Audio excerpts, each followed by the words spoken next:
तप किया करते थे और उस तप स्थली को हम आज आपको दिखाते हैं। हम चल रहे हैं बाबा की तप स्थली की तरफ और ये गुफाओं का द्वार है जिसमें आपको दिखाई पड़ रहे हैं कि भक्त लोग आ रहे हैं, पूजा कर रहे हैं और इस स्थल की परिक्रमा कर रहे हैं। बाबा की तप स्थली हम आपको ले चल रहे हैं जहाँ पर बाबा गुफा में रहकर अपना तप किया करते थे। ये प्रांगण पूरी तरह से बंद रहता है पर हम आज आपको लेके चलते हैं उस गुफा में जहाँ पर बाबा तप किया करते थे।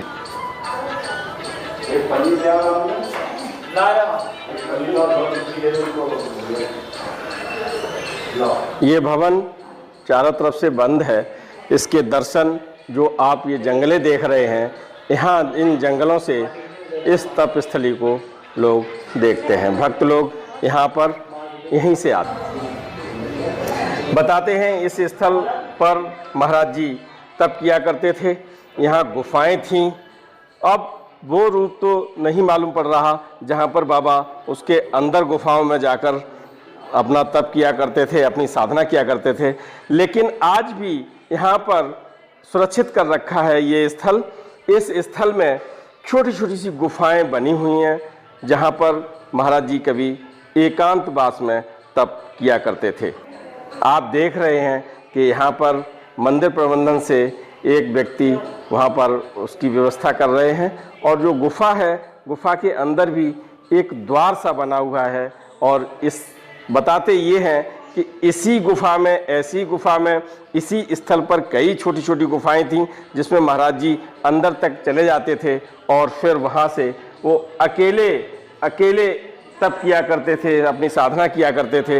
एक कहानी और है इस गुफा के साथ। यहाँ पर किसी को आना मना था, लेकिन जब एक दिन उनका सेवक गोपाल बहेलिया दूध का लोटा लेके बिना उनकी आज्ञा के इस गुफा क्षेत्र में आ गया था, इस गुफा में आ गया था, तब उसने देखा कि बाबा नीम करोड़ी की छाती पर भुजंग खेल रहे हैं। कई भुजंग फन फैलाए हुए बैठे हैं और कई भुजंग उनके शरीर पर रेंग रहे हैं। ऐसे में वो बेहोश हो गया बाहर आकर और पागल जैसी हरकतें करने लगा। बाबा को जब पता चला, बाबा बाहर आए और उस गोपाल को उन्होंने स्पर्श मात्र से ठीक कर दिया। तब से उन्होंने ये कह दिया था कि भाई जब हम अंदर हों तो कोई वहाँ मत आया करो। इन गुफाओं का दर्शन मात्र से जीवन सफल हो जाता है। आइए मिलते हैं यहाँ महंत आचार्य श्री भानु जी से, त्यागी जी महाराज से, और जानते हैं ये गुफाएं किस तरह से सुरक्षित की और इन गुफाओं पर भक्तों की क्या प्रतिक्रिया रहती है। ये सीढ़ियां हैं गुफा में अंदर जाने के लिए। आपको नज़दीक से दिखाता हूँ। आज बाबा की यहाँ तस्वीर लगी हुई है, एक दीपक जलता रहता है, ज्योति जलती रहती है। कभी सशरीर इन्हीं गुफाओं में आप तप किया करते थे, आज भी विराजमान है सूक्ष्म रूप में। भक्तों का ऐसा मानना है और भक्त यहाँ आते हैं, इनके दर्शन लाभ लेकर अपनी मन की मुरादें पूरी करते हैं। तो आइए जानते हैं महंत श्री से यहाँ की गुफाओं के बारे में। महाराज जी यहाँ पर आज सूक्ष्म रूप में विराजमान है। बताया जाता है कि यहाँ पर बाबा नीम करोड़ी जी यहाँ पर अकेले में तप किया करते थे। मंदिर से यहाँ तक जो है अंदर सुरंग हुआ करती थी और वो मिट्टी की सुरंग आज भी ये बनी हुई है, लेकिन बीच में बंद की गई है। इसमें ये गुफा यहाँ है और बीच में उधर मंदिर के नीचे जो अपना हनुमान जी का मंदिर है और राधा कृष्ण का, उसके नीचे एक गुफा और है जो विशेष साधना कक्ष के रूप में परिवर्तित किया गया है। और यहाँ पर भी साधना बाबा करते थे यहाँ से अंदर ही अंदर, और इसी से उन्होंने सिद्धियाँ जो हनुमान जी की प्राप्त किया, इन गुफाओं से ही विशेष उन्हें सिद्धि प्राप्त हुई।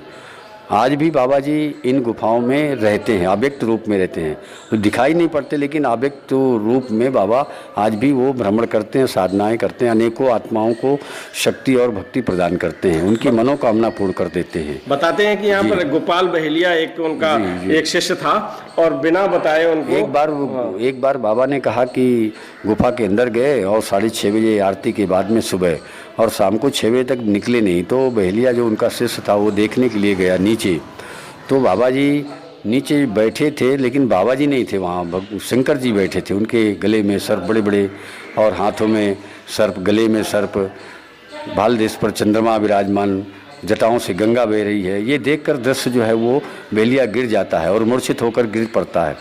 तो फिर बाबा जी अपने कमंडल से जल लेकर उसको छींटे मारते और कहते भैया उठो, क्या बात है। तो बोले बाबा जी आप तो थे नहीं। बोले यहाँ तो शंकर जी बैठे। बोले कोई बात नहीं, किसी को बताना मत।